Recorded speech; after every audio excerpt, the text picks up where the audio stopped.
Good Shabbos, Chavarim. Good Shabbos, comrades.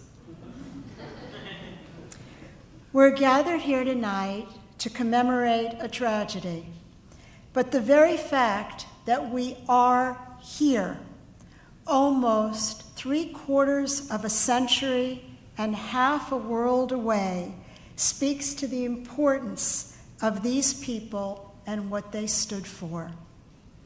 On August 12th, 1952, 72 years ago, 13 leaders of the Jewish Anti-Fascist Committee were executed by a shooting squad in the basement of the Lubyanka prison in Moscow. The executions followed a sham and secret trial.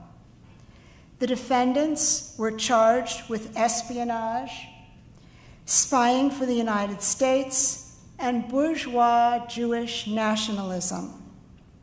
They were forced under torture to confess. 40 volumes of material were compiled by the investigators, but there was no credible evidence for any of the charges. The executions have been remembered as the night of the murdered poets, but not all of the victims were poets. Some were long-standing revolutionaries, even old Bolsheviks, a term that's used to refer to those who joined the party before 1917, at a time when no one joined for their career, and the only thing that you could expect from joining the party was exile, prison, and death.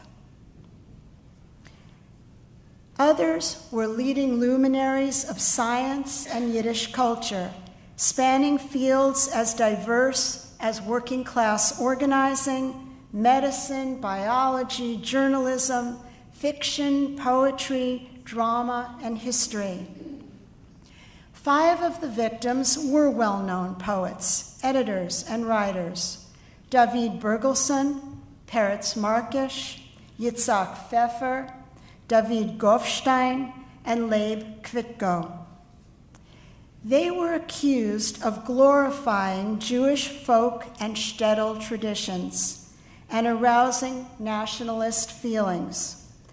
Their attempts to express Jewish grief at the losses of the Holocaust, even indirectly, by remembering the village traditions and people that had been annihilated by the Nazis, came to be seen as an unhealthy expression of Jewish nationalism. The other 10 included, and we can see some of their pictures here, we'll just be rolling through. I just want to point out Boris Shimolovich. I'll be speaking a little bit about him, and some of the others as well. The other 10 included the old Bolshevik and deputy foreign minister Solomon Lozovsky, revolutionary historian and editor Yosef Yusufovich, the world-renowned scientist Lena Stern, the oncologist and medical director Boris Shimolovich, the husband and wife, both translators and editors, Ilya Vattenberg and Chaika Vattenberg-Ostrovskaya, the Yiddish actor Benjamin Zuskin, an official of the Soviet Information Bureau, Leon Talmy, Amelia Tuman, and Solomon Bregman, an old Bolshevik and party leader of the unions. Although it is rarely mentioned, 3 of the victims were women, all with fascinating backgrounds and deeply involved in Soviet Jewish projects of various kinds. All 15 were tortured in prison. They were isolated, beaten, threatened, deprived of sleep, and kept in damp, freezing, and airless cells for up to 4 years between their arrest and their execution. Of the 15, 13 met the firing squad. Solomon Bregman died in prison before the sentence could be carried out, and Lena Stern was sentenced to exile, the only defendant who was spared death. So what was the Jewish Anti-Fascist Committee, and why was it seen as such a threat by the Soviet state after the war?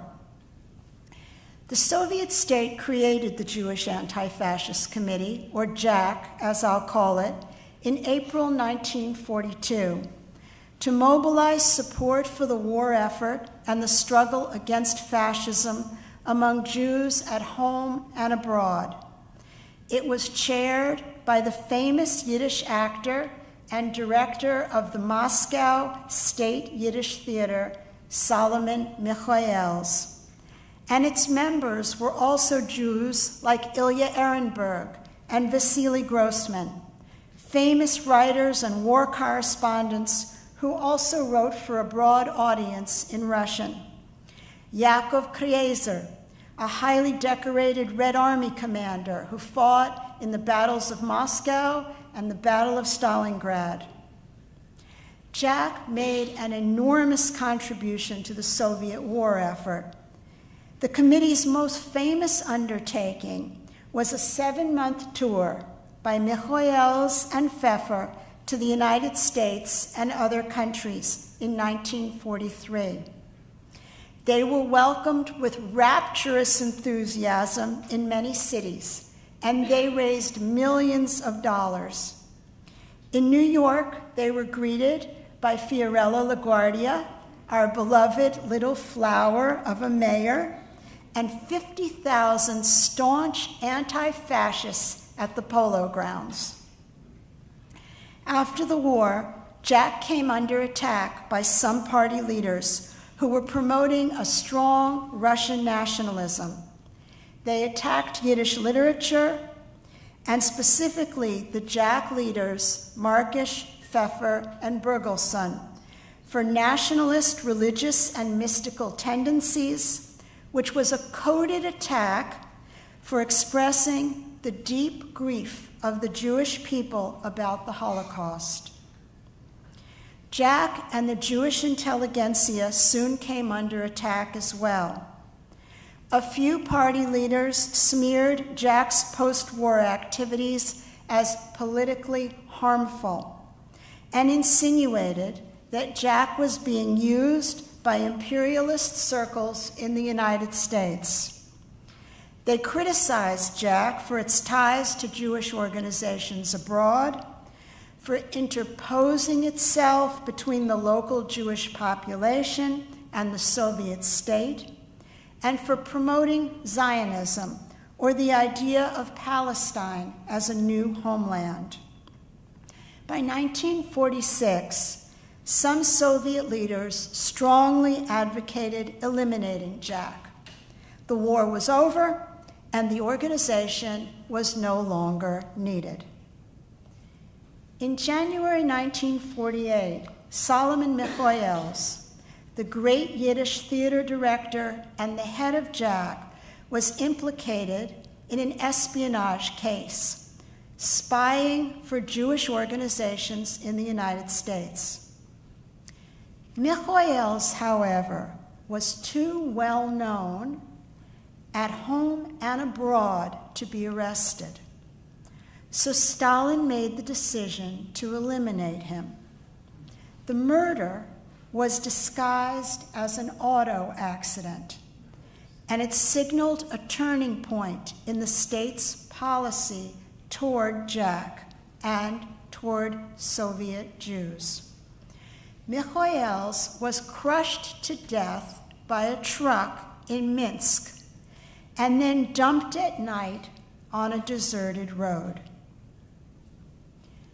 11 months later, on November 20th, 1948, the Soviet government officially abolished Jack as, quote, a center of anti-Soviet propaganda. With the end of Jack also came the abolition of Einigkeit, the Yiddish newspaper that had covered the war and reached thousands of Jewish readers, and the Yiddish publishing house, Der Emes. Over the winter of 1948-49, hundreds of Yiddish cultural figures were arrested, including the leaders of Jack. Jack's leaders languished in prison for almost 4 years, as the security organs tried to build a criminal case against them. They were subject to brutal beatings, sleep deprivation, and long interrogations to force them to confess. Like their fellow Soviet citizens, the leaders of Jack had survived the hungry and difficult war years. They were already in weakened health. They had lost close family members to the Holocaust. Part of the almost 2 million Jews that were killed by the Nazis on Soviet soil after the Nazi invasion of the Soviet Union on June 22, 1941. That's the Holocaust that we don't know very much about, and it's the Holocaust that's not taught here in the United States. Except for Boris Shimolovich, they all confessed, under torture, to a variety of absurd charges, including sending classified information to America, espionage, treason, Zionism, and bourgeois nationalism. I want to just tell you a few things about some of the Jack leaders. Yosef Yusufovich retracted his confession at the trial and bravely told the court, quote, from the transcript, that after numerous beatings, I was ready to confess that I was the Pope's own nephew and that I was acting on his direct personal orders. Shimolovich, almost 60 years old at the time of his interrogations, and the director of a major Moscow hospital, said he had counted over 2,000 blows to his buttocks and his heels. He was the only member of the accused who refused to confess to any crimes. A scientist to the very end, in his pain and his agony, he counted. He counted. Lena Stern was a maverick in every sense. She was born in 1878. She was the first woman to be made head of a department at the University of Geneva. She did her most famous groundbreaking work on the blood-brain barrier, which was a term that she coined. In 1925, she moved to Moscow to head Moscow State University's Department of Physiology. In 1939, she became the first female member of the Academy of Sciences. In 1943, she won the Stalin Prize in Science. Her discoveries saved thousands of lives at the front.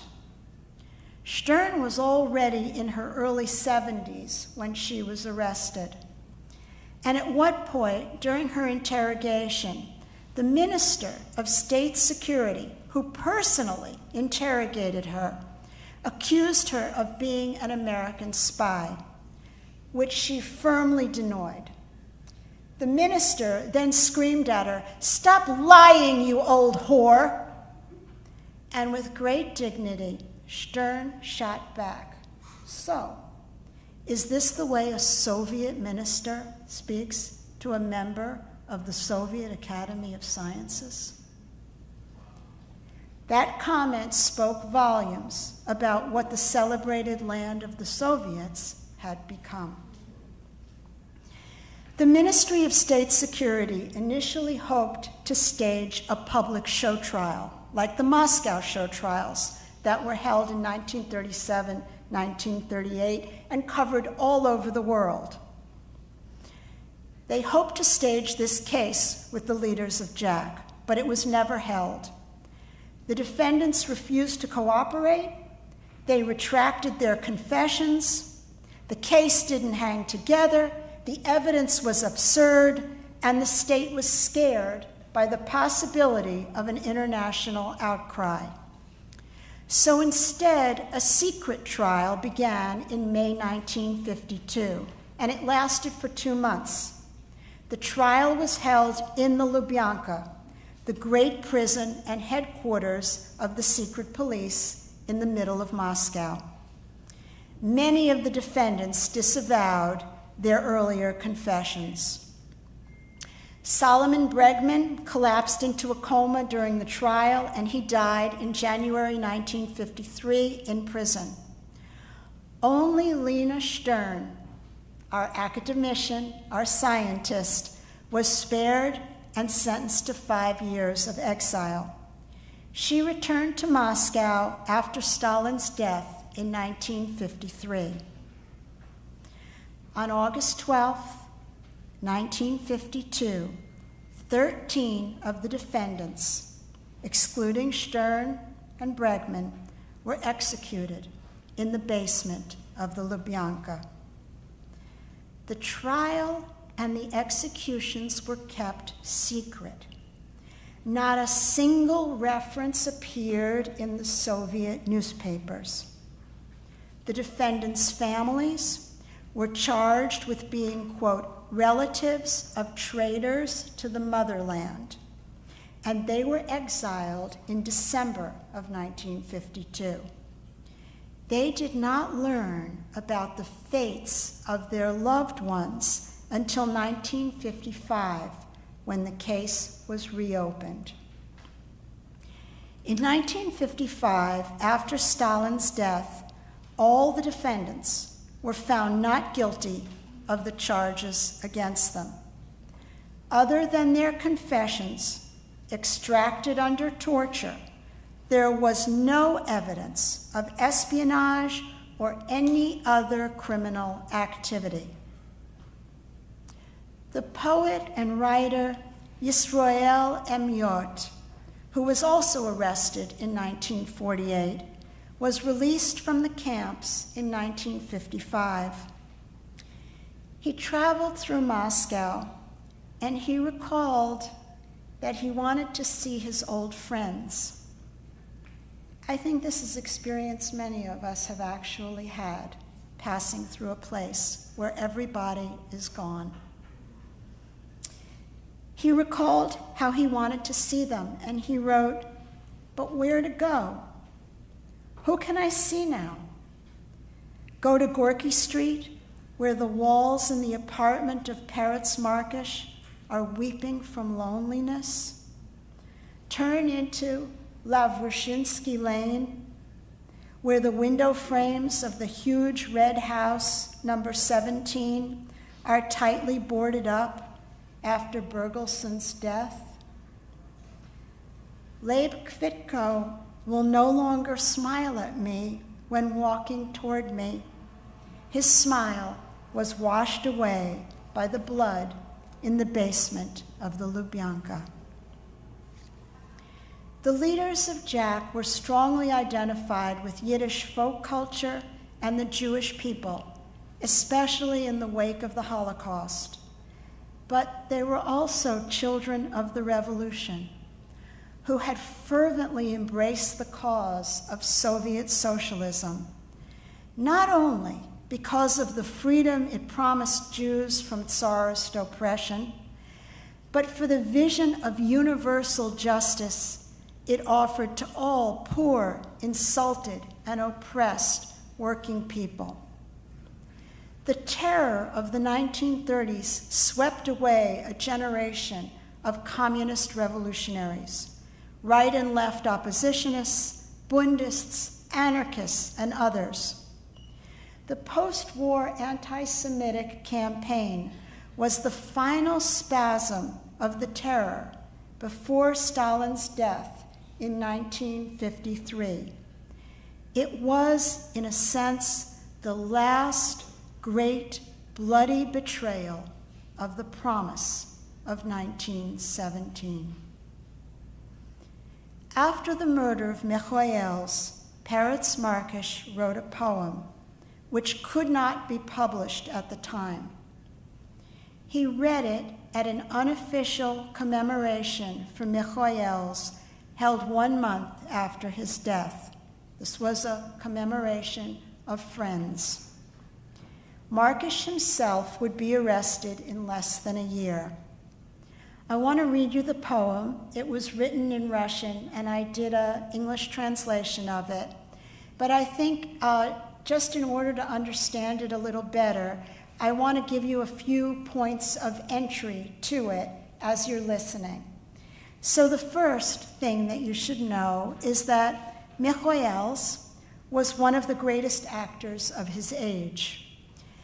And he played King Lear in a celebrated performance in Yiddish.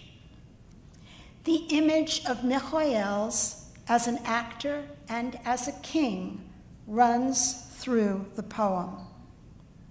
Second, after the war, there was an upsurge in popular anti-Semitism, especially in the previously occupied territories, like Ukraine and Belarus. Jews were routinely abused on the streets. They were insulted, called kike face. Listen to the references to Michoels' face in the poem. And finally, Minsk was the place of Michoels' murder, but it was also an actual graveyard for the victims of the Holocaust, not just a metaphorical one. Markish wrote to Michoels, "The wounds on your face are lightly covered with snow, so that the shadow of darkness cannot touch you. But even dead, the pain rages in your eyes, and grief calls out from your trampled heart. 6 million dead will stand up to honor you, tortured by murderers, as you, mowed down in the middle of the night, honored them. Alone in indescribable suffering, in the ruins of Minsk, in the Minsk snow, in a nighttime blizzard, you stood up. As if, even in death, you stood up for their grief, for their peace, for their honor. Enter eternity, your stage makeup half done, and be not ashamed of your defiled ancient face, and be not ashamed of your punctured royal skull. It is your voice in the blood. It is your ultimate makeup in which you reign, even in death, over the stage. Enter eternity. Your appearance will be greeted by the applause of the dawn."